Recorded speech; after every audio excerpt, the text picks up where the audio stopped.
ఐదు రకాలుగా బీజేపీ వాళ్ళు మనకి ఓట్ చోరీ అన్నది చేశారు. డూప్లికేట్ ఓటర్స్, ఒకే పేరుతో 4-5 రాష్ట్రాల్లో ఓట్లు ఉండడం, 4-5 ఇళ్లలో ఓట్లు ఉండడం. తర్వాత ఫేక్ అడ్రస్లు తప్పు ఉంటాయి కానీ వాళ్ళకి ఓటు వచ్చేస్తుంది. తర్వాత ఒక చిన్న ఇల్లు, ఒక 20 SFT లేదంటే ఒక 100 SFT ఇంట్లో 2-3 ఉండడమే కష్టం. అటువంటిది ఒక అడ్రస్లో 80 మంది 60 మంది అక్కడికి వెళ్ళి చూస్తే నిజంగా ఎవరు ఉండరు.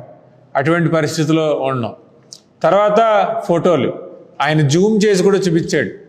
జూమ్ చేసి ఒక 1000x జూమ్ వేసినా కానీ అతను ఎవరో తెలియట్లేదు. అటువంటి ఫోటోలు పెట్టి వాళ్ళని ఫేక్ ఓటర్స్ కింద చేయడం. ఇంకా ఫామ్ 6 అంటే యువత 18 సంవత్సరాలు నిండిన తర్వాత ఫస్ట్ టైం ఎవరన్నా వాళ్ళ ఓటు వినియోగించుకోవాలనుకుంటే కనుక ఫామ్ 6 ద్వారా ఓటు నమోదు చేసుకోవాలి. అటువంటిది ఫామ్ 6లో 70 సంవత్సరాలు 80 సంవత్సరాలు 90 సంవత్సరాలు ఉన్న ముసలోళ్ళు ఫామ్ 6 ద్వారా ఓటు చేసుకోవడం అంటే ఇన్ని రకాలుగా. అంటే ఆయన ప్రెస్ మీట్ పూర్తిగా చూశాను. ఒక అసెంబ్లీ నియోజకవర్గంలో 1,00,000 పైచిలుకు దొంగోట్లు ఉన్నాయంటే ఈ కూటమి అభ్యర్థులు మొన్న ఎలక్షన్స్లో ఏ విధంగా లక్షలో లేదంటే 30,000 40,000 మెజారిటీ ఏ విధంగా వచ్చిందో మనం అర్థం చేసుకోవచ్చు. 5 రకాలుగా బీజేపీ వాళ్ళు మనకి ఓట్ చోరీ అన్నది చేశారు. డూప్లికేట్ ఓటర్స్, ఒకే పేరుతో 4-5 రాష్ట్రాల్లో ఓట్లు ఉండడం, 4-5 ఇళ్లలో ఓట్లు ఉండడం. తర్వాత ఫేక్ అడ్రస్లు తప్పు ఉంటాయి కానీ వాళ్ళకి ఓటు వచ్చేస్తుంది. తర్వాత ఒక చిన్న ఇల్లు, ఒక 20 SFT లేదంటే ఒక 100 SFT ఇంట్లో 2-3 ఉండడమే కష్టం.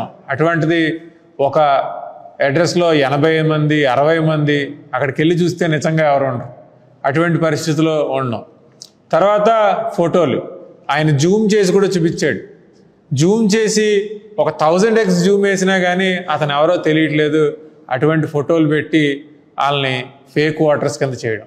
ఇంకా ఫామ్ 6 అంటే యువత 18 సంవత్సరాలు నిండిన తర్వాత ఫస్ట్ టైం ఎవరన్నా వాళ్ళ ఓటు వినియోగించుకోవాలనుకుంటే కనుక ఫామ్ 6 ద్వారా ఓటు నమోదు చేసుకోవాలి.